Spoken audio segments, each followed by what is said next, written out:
আজ দেখাবো মাত্র 4 মিনিটের দারুণ স্বাদের ফিরনি রেসিপি। আসসালামু আলাইকুম এভরিওয়ান, কেমন আছেন? আশা করি প্রত্যেকে ভালো আছেন। আশা করি আপনাদের এই রেসিপিটা খুবই ভালো লাগবে। নরম দুধে ভেজা একদম ঈদের স্পেশাল স্বাদ নিতে চলুন এই রেসিপিটা তৈরি করে ফেলি। আপনারা সবাই সাথে থাকুন।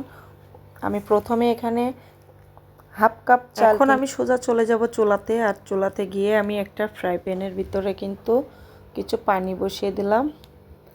তো পানি বসিয়ে তার ভিতরে দিয়ে দিব গুঁড়া দুধ। আপনারা চাইলে এখানে 1 লিটার দুধ, গরুর দুধও দিতে পারেন, লিকুইডটা।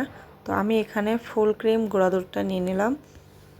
তো গুঁড়া দুধটা দেওয়ার পরে একটু গুলে নেব সুন্দর করে। দুধটা 1 লিটার নেবেন। ফিরনি হোক আর সেমাই হোক, দুধ একটু হালকা বেশি থাকলে কিন্তু খেতে মজা লাগে। তো সেভাবে খেয়ালটা করবেন, করে কিন্তু আপনাদের আন্দাজ মতো দুধটা দেওয়া লাগবে। চাইলে আপনারা এখানে হালকা ঘিও এর ভিতরে দিতে পারেন। তো আমি এখন দেব না, আমি স্কিপ করছি ঘিটা, আপনারা দিলে দিতে পারেন। তো আমি এখানে চালটা দিয়ে দিলাম।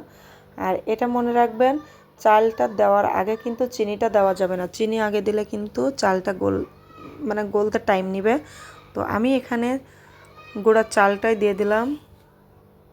চালটা দেওয়ার পরে আমি এভাবে করে সুন্দর করে জাল করে নেব আর একদম ঢাকা দিয়ে রাখবো বেশ কিছুক্ষণ। তারপরে কিন্তু আমি সবগুলা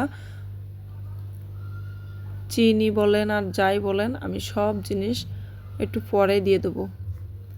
কারণ এখন আমাকে এভাবে ঢেকে সিদ্ধ করে নিতে হবে, না হলে আমার কিন্তু ফিরনিটা সিদ্ধ হবে না। চিনি দিলে কিন্তু আগেই মিষ্টির স্বাদটা পেয়ে গেলে ফিরনিটা কিন্তু গলতে অনেক টাইম নেয়। তো আমি এইভাবে কিন্তু আমি 10-20 মিনিটের মতো সিদ্ধ করে নিয়ে এভাবে একটা ডাল ঘুটনির সাহায্যে সুন্দর করে ঘুটে নিলাম। তো চালটা যেহেতু আপনারা ব্লেন্ডার করেও নিতে পারেন একটু গুঁড়া করে, তাহলে ঘুটা লাগবে না। আর এখানে আমি ব্লেন্ডার করি নাই, আস্তা চাল, এই জন্য ঘুটে নিয়েছে। তো এখন আমি দিয়ে দিচ্ছি স্বাদ মতো চিনি। আপনারা চাইলে এখানে কনডেন্স মিল্কও দিতে পারেন। আমি চিনি দিয়ে দিলাম। অনেকে আবার এখানে কিন্তু সাবু ইউজ করে, আমি করি নাই। তো এভাবে করে জাল করতে করতে কিন্তু আমার ফিরনিটা হয়ে গেছে রেডি। তো আমি একটু উপর থেকে হালকা একটু কাজু বাদাম দিয়ে দিচ্ছি। আর এটা দিলে খেতে অনেক স্বাদ লাগে। আর এখানে অনেকে জাফরান দেয়, ফুড কালার দেয়, আমি এটা দিলাম না, কারণ এটা আমরা বাসাতেই খাবো ঘরোয়া পরিবেশে একদম খুব সুন্দরভাবে সুস্বাদুভাবে। আমরা একদম কি বলবো আপনাদের, দারুণ স্বাদের ফিরনি রেসিপি দিয়ে দিলাম আপনাদের জন্য। নরম দুধে ভেজা একদম ঈদ স্পেশাল যে কোনো অকেশনে আপনারা এভাবে করে সুন্দর করে কিন্তু ফিরনিটা রান্না করতে পারেন। এখন আমি ফিরনিটা নিয়ে নিচ্ছি অন্য একটা বাটিতে। আপনারা দেখতেই পাচ্ছেন কতটা ঘনত্ব হয়েছে আর কতটাই রস একটু থাকলে ভালো লাগে আর কি। দুধটা যদি একটু থাকে না, তাহলে কিন্তু খেতেও স্বাদ লাগে।